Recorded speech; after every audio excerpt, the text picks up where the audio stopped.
Especial da Hora. Oferecimento Hora Telecom. Sua conexão com o agora.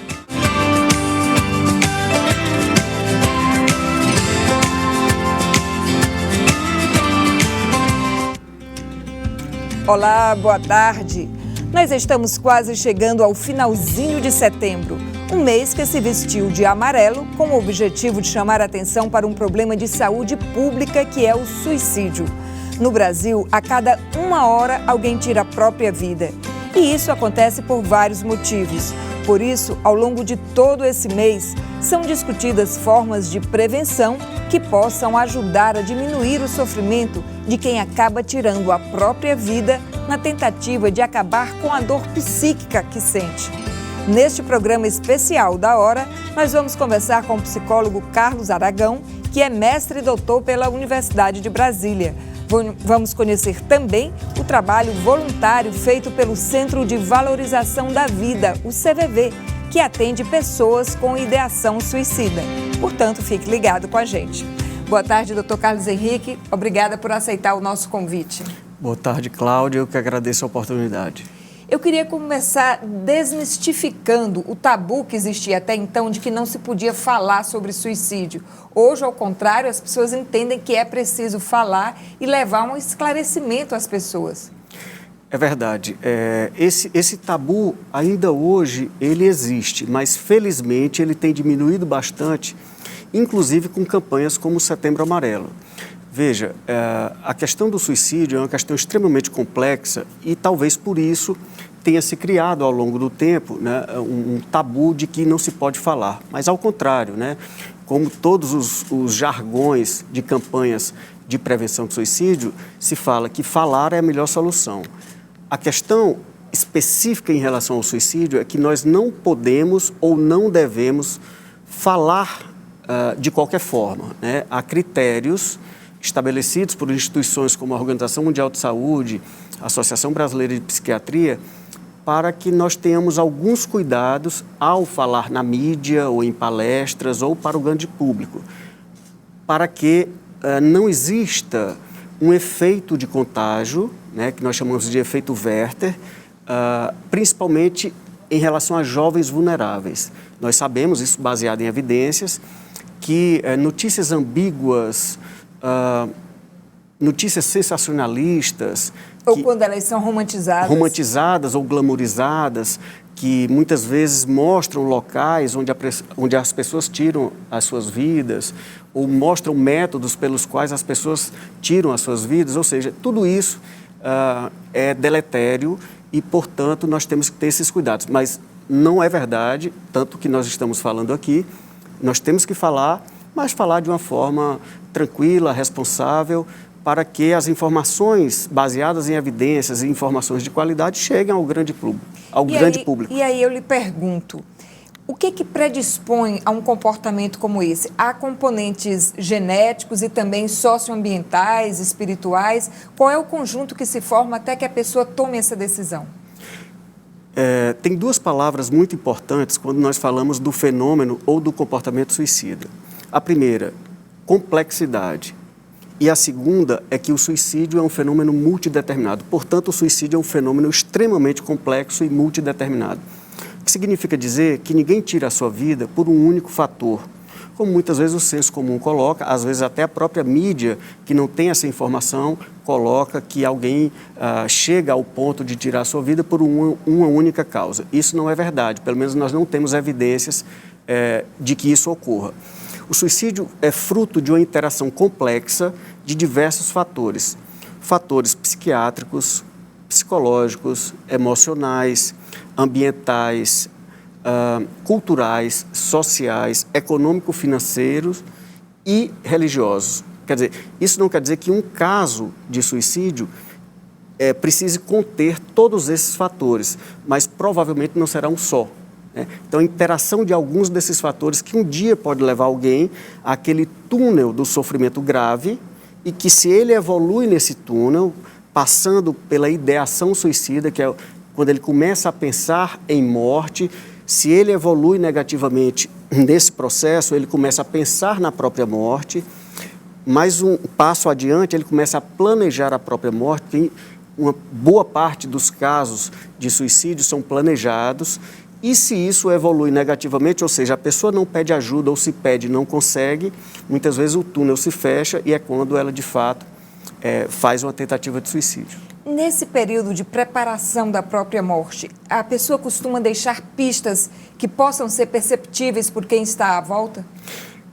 Esse é um dado importante, mas que temos que tomar cuidado quando nós falamos dele.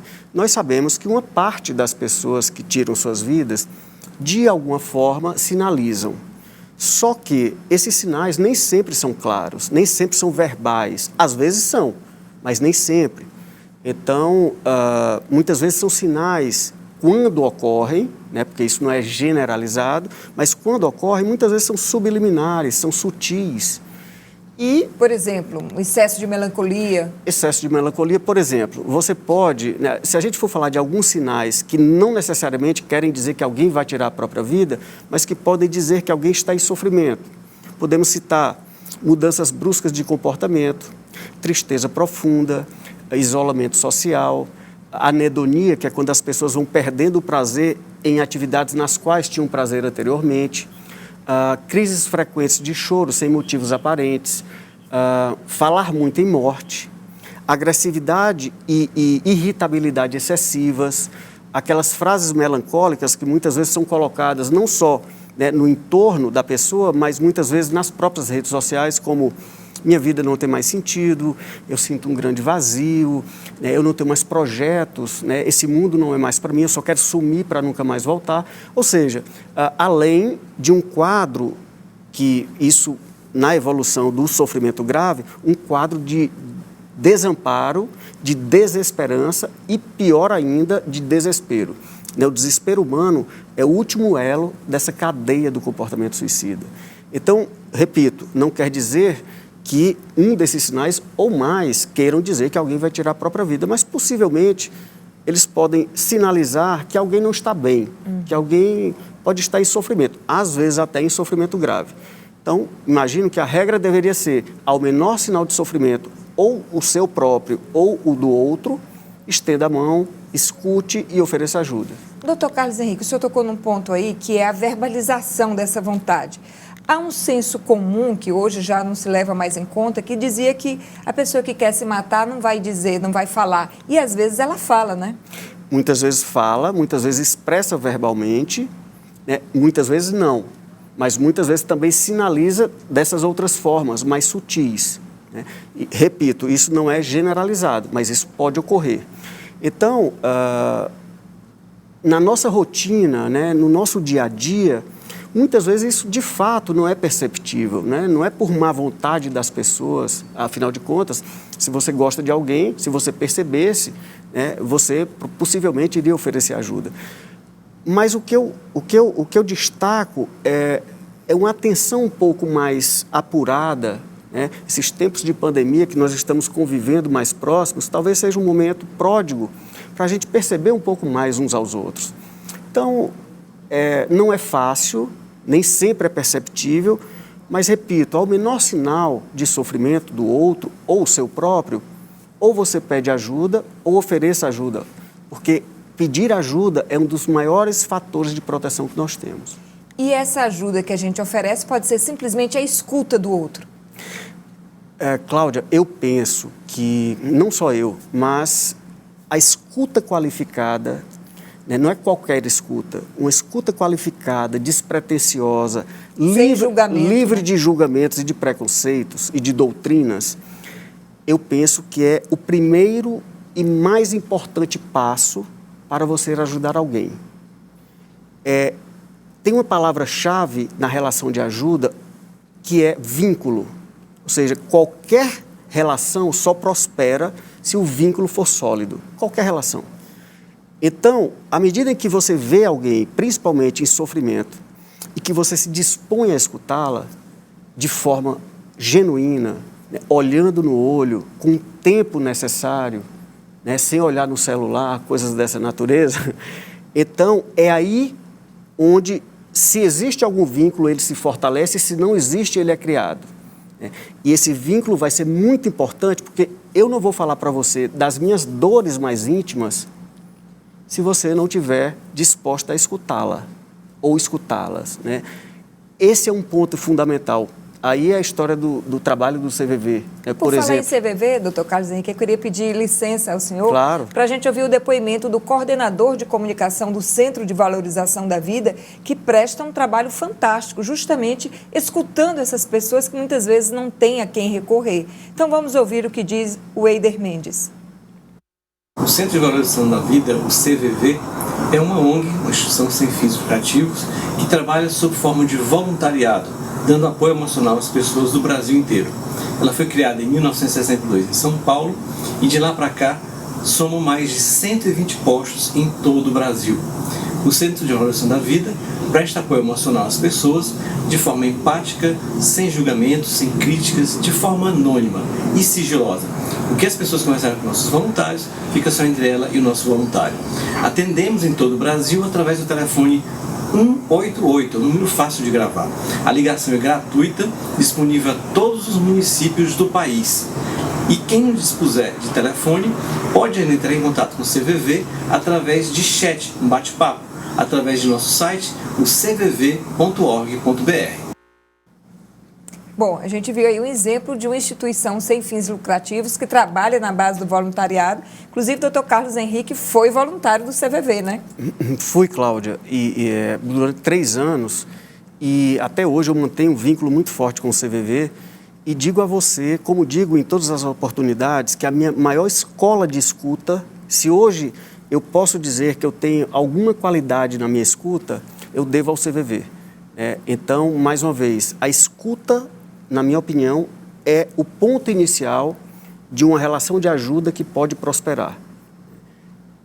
Claro que aí, por quê? Porque quando você escuta alguém, você, depois da narrativa dessa pessoa, agora, para perguntar para a pessoa, para falar da sua dor, né, para você se disponibilizar, você precisa estar preparado e disponível para escutar, para ter tolerância ao discurso de sofrimento da pessoa, senão é melhor não perguntar, né? Mas, à medida em que você se dispõe a escutá-la, a narrativa dela te dá a matéria-prima para que você saiba se você, com a sua escuta, já ajuda, se já é suficiente, ou se por acaso já é um caso, se por acaso já é uma situação mais grave e que você precisa encaminhar aos profissionais de saúde mental.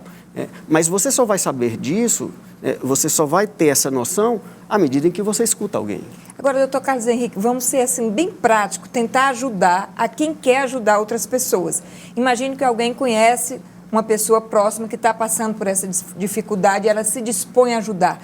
Como ela deve se comportar? Que tipo de palavras ou de perguntas ela deve fazer? Bom, eu vou retornar à questão da escuta, ou seja, primeiro, você deve dedicar a ela, né, um tempo necessário, porque eu não vou falar para você das minhas dores mais íntimas, das minhas questões mais profundas, se você tem 2 minutos e olha no celular e eu não vou falar. É difícil isso, né? Intimida até, né? Intimida e quebra o vínculo. Então, eu preciso de um tempo necessário, de um ambiente, não necessariamente um ambiente hermeticamente fechado, mas que você tenha um ambiente razoavelmente privado para que a pessoa possa te falar. Muito bem, à medida que isso acontece, a pessoa vai te falar algumas coisas que podem ser muito importantes. Eu recomendo que, numa situação como essa, você faça perguntas abertas, né? Tipo? Por exemplo, tem um grande nome dos estudos de prevenção de suicídio do século XX, um psicólogo americano chamado Schneiderman, ele dizia o seguinte: numa hora em que você se defronta com alguém em sofrimento grave, pergunte 2 coisas a ela. Primeiro, onde está doendo em você? Me fala da tua dor. Né? Onde dói? Escuta. E depois, diz o Schneiderman, me fala como é que eu posso te ajudar. Como é que eu posso te ajudar? Eu complemento dizendo o seguinte: conta comigo, porque eu me importo com você. Uma pessoa em sofrimento, aliás, todos nós, mas ainda mais alguém em sofrimento, tudo que alguém precisa é saber que alguém se importa com ela. Então, eu acho que as duas perguntas do Schneiderman, com esse complemento, dizer, conta comigo, eu me importo com você, né? Isso é muita coisa, pode não ser tudo, mas é muita coisa. E a partir daí, você vai saber se aquilo é suficiente ou se você precisa da rede de suporte, né, que envolve família, amigos, igreja para quem tem alguma fé, os grupos dos quais a pessoa faz parte, ou, se é algo mais grave, sem dúvida alguma, procurar os profissionais de saúde mental, que são os psiquiatras e psicólogos. Essa questão da espiritualidade nós vamos falar depois dos comerciais. Você fica ligado com a gente.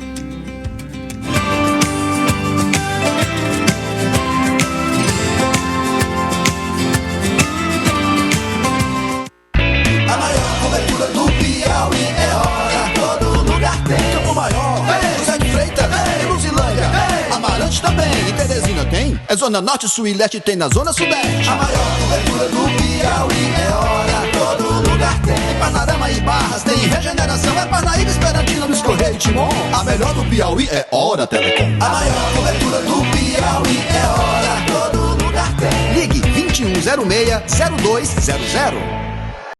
Transforme seus planos em realidade. Jeep Compass Renegade 2021 com descontos de até 33,60% para PCD e até 18% para produtor rural e CNPJ. São os últimos dias. Jeep Renegade STD 1.8 PCD por apenas R$ 67.739. Jeep Compass Sport 2.0 Flex por apenas R$ 109.872,30. Jeep Compass Limited 2.0 Diesel por apenas R$ 161.285,80. Mantenha vivo o seu espírito Jeep. United Car. Especial da Hora. Oferecimento Hora Telecom.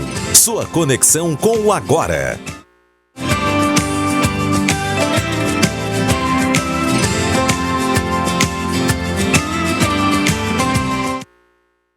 Estamos de volta com o Especial da Hora, falando sobre o Setembro Amarelo e as formas de prevenção ao suicídio. Eu estou conversando com o doutor em psicologia, Carlos Henrique Aragão. Doutor Carlos, a gente falava no bloco anterior sobre espiritualidade e eu lhe pergunto, quem professa algum tipo de fé, independente da religião, estaria mais protegido ou não? Em tese, sim, né? Eu penso que a fé deveria ser sempre um fator de proteção, mas muitas vezes uma fé fundamentalista, imatura, eu diria, ela também pode ser um fator de risco. Então, sem dúvida alguma, que as pessoas que têm a sua fé, que amadurecem na sua fé... tem uma vida de comunidade paroquial. Que tem uma vida de comunidade, sem dúvida alguma, isso faz parte do que a gente chama de rede de suporte social. Então, a fé, muitas vezes, ela pode e deve trazer algo de esperança, né? E a desesperança é um dos principais fatores de risco para sofrimento grave e muitas vezes para suicídio. Portanto, deveria ser sim, né? Agora, temos que tomar cuidado, porque dependendo de como você professa a sua fé, que você vive a sua fé, isso também pode virar fator de risco. Mas, sem dúvida, deve ser um fator de proteção. Por falar em esperança, chama atenção o número de jovens que tentam o suicídio. É um momento da vida que deveria ser um momento de esperança, de sonhos, de projetos para o futuro. Por que essa incidência tão alta nessa faixa etária? Esse é um ponto, na minha opinião, chave, crucial para nós pensarmos o que está acontecendo, né, no nosso mundo. Porque se você pega dados da OMS, da Organização Mundial de Saúde, a gente vê que não é de hoje, que o suicídio é a segunda principal causa de morte na população entre 15 a 29 anos. Olha só que absurdo. No Brasil, talvez a terceira ou a quarta, porque aqui nós temos muitos homicídios. De qualquer forma, exatamente como você falou, isso é algo que me chama muita atenção na clínica. Porque quando eu estou diante de um garoto ou de uma garota de 13, 14, 15 anos, com um olhar opaco, sem brilho, que você pergunta, né, para esse garoto ou para essa garota o que ela está sentindo, ela diz que não sabe se está quente ou se está frio, se a vida está boa ou se não está, é como se estivesse entorpecida, diante de um quadro de vazio que é completamente paradoxal em relação ao que você falou, porque seria um momento em que os olhos deveriam estar brilhando, né, os hormônios pulsando. Momento de descobertas. De descobertas, né, de projeções, de expectativas, de descobrir o mundo.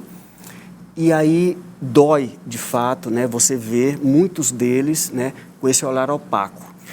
Agora, como sempre, né, um quadro como esse, ele é sempre multideterminado, né? As pessoas não nasceram necessariamente dessa forma.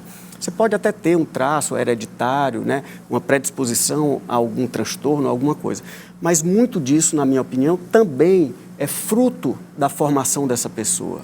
Né? Então, há algumas questões que eu quero destacar aqui, que me parecem fatores de risco quando estão ausentes e importantes fatores de proteção quando estão presentes na vida de uma criança ou de um adolescente. Primeiro, a prática sistemática de esportes. Isso seria um fator de proteção? Sem dúvida alguma, sem dúvida alguma. Veja só, o que a gente mais escuta hoje referente às novas gerações? Esses meninos têm pouca tolerância à frustração. Você já deve ter escutado isso. Pouquíssima, né? E eu escuto isso com muita frequência. Claro, isso deveria também ser trabalhado em casa, mas a prática do esporte, a atividade física, mas a prática sistemática do esporte, ela vai ensinar a pessoa a ganhar e a perder. Disciplina. Noções de disciplina, noções de hierarquia, a tolerar frustração, a tolerar decepções, a valorizar suas conquistas. E também na prática de esportes, as pessoas deixam uma carga de angústia e de ansiedade. Segundo eixo, na minha opinião, o contato direto com a natureza. E a minha percepção é que as novas gerações estão crescendo apartadas do contato direto com a natureza. Trancadas em apartamentos, ou então vão para shoppings. Enfurnadas em ambientes fechados, principalmente imersas no mundo virtual, em celulares, em games, muitas vezes games violentos, essa coisa toda. Muito bem. Isso, para mim, traz um prejuízo muito grande, porque a natureza, ela é fonte do lúdico, é fonte do ócio, ou seja, é onde você pode praticar o ócio, né? E a nossa garotada, me parece que, claro, em alguma medida, tem uma agenda quase de um executivo de multinacional, né? A exigência para esses meninos é quase de uma disciplina espartana. Portanto, a natureza, ela pode trazer o lúdico, o ócio, ela pode trazer transcendência, ela pode trazer energia. Fundamental, na minha opinião. E o terceiro eixo, não menos importante, é a qualidade do sono. Eu recomendo que você, seja com você próprio ou diante de alguém que não esteja bem, a primeira pergunta, na minha opinião, é: como você está dormindo? Uma pessoa que não tem um bom padrão de sono, que significa dizer uma quantidade de horas com a qualidade do sono que deem a você a condição de acordar no outro dia reparado para enfrentar os desafios daquele dia. Uma pessoa sem dormir, claro que eu não estou falando daquelas noites mal dormidas que todos nós temos diante de alguma adversidade, estou falando como regra. Uma pessoa sem dormir, ela perde o equilíbrio motor, o equilíbrio psíquico, perde concentração, memória, ela compromete as relações porque ela fica mais irritada, mais agressiva, ou seja, o rendimento acadêmico, o rendimento profissional, tudo é comprometido por um padrão de sono ruim. Para mim, uma base de boa qualidade de vida é um bom padrão de sono. Então, esporte, natureza e sono estão, na minha opinião, no eixo... Um tripé que fortaleceria. Um tripé que fortaleceria um desenvolvimento saudável. E é o que eu vejo em relação aos garotos e garotas. Os três eixos estão comprometidos. E eu pergunto ao senhor, e a relação familiar? Onde é que ela entra nessa composição? Porque o que a gente vê hoje muito também, pai e mãe estão trabalhando não apenas de manhã e de tarde, mas de manhã, de tarde e de noite. E tem pouco tempo para esse convívio familiar, doutor Carlos. É verdade. Aí a gente poderia pensar em diversas perspectivas. A primeira delas é que os pais, né, ou cuidadores, se culpam muito por causa dessa falta de tempo. Agora, os gregos já falavam, né, que nós temos o tempo cronos, né, o cronológico, e o kairos, que é um tempo qualitativo. Não dá para a gente imaginar que na rotina que nós temos hoje, com as exigências que nós temos hoje, que nós vamos ter o dia inteiro disponível para os nossos filhos. Não vamos. né? Ou seja, é um dado de realidade. Agora, é melhor você ter 1 hora por dia com seu filho, claro que eu estou falando num tempo aqui, né, cabalístico, mas hipotético. 1 hora com um tempo de boa qualidade, com consistência e atenção, é muito melhor do que um dia inteiro de um tempo sem qualidade, truncado, conflituoso, né? Então, essa é uma questão que a gente precisa entender dentro da nossa rotina, o que nós podemos aproveitar para dedicar aos nossos filhos aquele tempo, mas aquele tempo, de preferência, deveria ser um tempo kairos, né? Um tempo de qualidade. De afeto. De afeto. Então, assim, isso gera uma caricatura de uma família moderna em que os pais trabalham muito, muitas vezes exigidos pelos próprios filhos, para dar conta de tudo que precisam, dar um padrão de vida o melhor possível, que é uma atitude nobre, mas muitas vezes isso vira fator de risco. Então, as pessoas chegam em casa, não têm, né, tempo ou tolerância ou disponibilidade para esse tempo, né, de qualidade. E aí, muitas vezes, se culpam por isso e, ao se culparem, acabam compensando o erro com o outro. Muitas vezes, para quem tem, né, recursos financeiros, dando tudo o que as crianças querem, né, não estabelecendo limites. E, então, essa é uma engrenagem muito perigosa porque, independente do tempo que você tem, eu acho que essa qualidade de afeto, né, essa perspectiva de olho no olho, de abertura ao diálogo, que não quer dizer permissividade, de estabelecer alguns limites, de perceber como esses meninos estão fazendo uso da internet, isso é algo gravíssimo. Era outro ponto que eu queria tocar com o senhor. Hoje é praticamente impossível dissociar todos nós, de uma maneira geral. Vamos fazer aqui um exercício de culpa também nosso. Sem dúvida. Mas principalmente com os jovens. Estão o tempo todo conectados com as redes sociais. E até que ponto esse mundo idealizado e artificial das redes sociais pode gerar frustração que leve a um comportamento suicida? Bom, a primeira coisa é que não cabe a mim, ao contrário, demonizar, né, o mundo virtual, as redes sociais ou a tecnologia, de forma nenhuma. A tecnologia nos traz uma série de coisas espetaculares, maravilhosas. Agora, o que eu destaco é a questão do uso excessivo e indevido da tecnologia que ocorre com boa parte dos nossos garotos e garotas. Aliás, com todos nós, em alguma medida. Mas falando do público jovem, há uma série de evidências científicas, né, mostrando que esse uso excessivo e indevido de tecnologia, ele traz prejuízos em sociabilidade, muitas vezes a questão do sobrepeso, da obesidade. A autoestima, né? Porque ele fica se comparando com exatamente, outros padrões. Essa comparação com o mundo que não é real, ela é perversa, né? A história de likes e de você, né, estar o tempo todo carente de algo que não é real. De uma aprovação externa. De uma né? aprovação. Ou seja, então é um cuidado que nós temos que ter, né? Eu tenho um livro que vai ser lançado em breve, né, que eu tive a honra de escrever a orelha dele, chamado A Geração do Quarto, de um grande amigo e parceiro meu, que é o professor Hugo Monteiro Ferreira, de Pernambuco. E o Hugo fez uma pesquisa em 5 capitais brasileiras com mais de 3 mil jovens, vendo a incidência de comportamento suicida, autolesivo, bullying e cyberbullying. Então, é um dado muito importante. Ele chama a geração do quarto porque esses jovens passam mais de 6 horas dentro dos próprios quartos. Quer dizer, então, repito, não é a questão de não ter uso da tecnologia ou não fazer uso dela, mas eu penso que uma criança, né, com a maturidade que tem, ou a imaturidade que tem, grau de desenvolvimento cognitivo, praticamente iniciando uma jornada existencial sem recursos internos de habilidades sociais e emocionais, resiliência, por exemplo. Então, assim, como você pode, né, entregar para uma criança um celular de última geração sem um mínimo de controle, se é que dá para ter controle? É muito perigoso, muito, muito perigoso. Então, às vezes a conta chega muito cara, né? Então, enfim, é uma questão muito delicada e que os transtornos de ansiedade, os transtornos de humor, os transtornos, os distúrbios de apetite, distúrbios do sono, muitos estão associados a esse uso excessivo e indevido de tecnologia. E o senhor falou em autolesão ou automutilação. Isso pode ser um indício ou um sinal de que pode ter um comportamento suicida lá na frente, doutor Carlos? Sem dúvida alguma, né? Sem dúvida alguma, né? A autolesão sem intenção suicida, como nós conhecemos no Brasil, ou melhor, conhecemos como automutilação no Brasil, é um dos principais fatores de risco para comportamento suicida.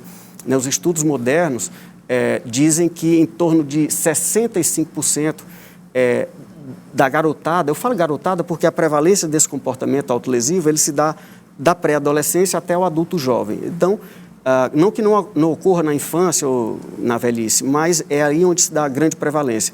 Sem dúvida alguma, a literatura é vasta, mostrando que a autolesão sem intenção suicida é um dos principais fatores para comportamento suicida. Então, de 65% dessa população caminhará para o comportamento suicida se não for tratada. Bom, e agora para a gente encerrar rapidamente, que mensagem de esperança a gente pode trazer para essas pessoas que estão passando por dificuldade agora, estão com esse pensamento em mente? Olha, eu penso que a primeira coisa, né, nós precisamos estar atentos a gente e ao próximo. Eu acho que essa é uma condição básica. A segunda coisa nós deveríamos vir com um sensor de fábrica que a gente não vê, que é como se fosse um sensor daquele de termômetro de febre.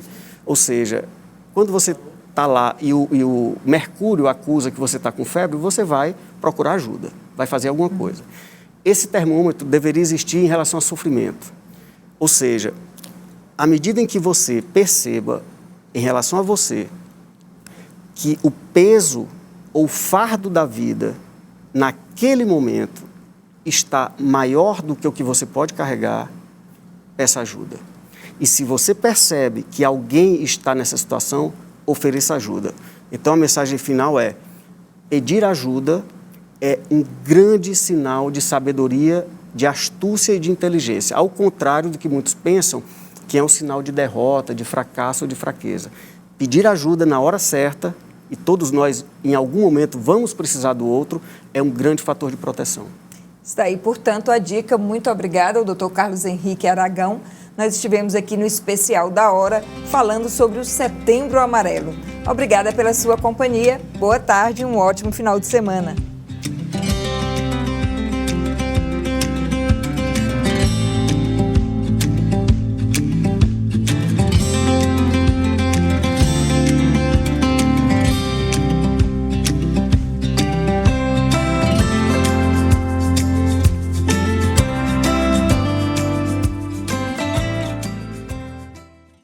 Especial da Hora. Oferecimento Hora Telecom. Sua conexão com o agora.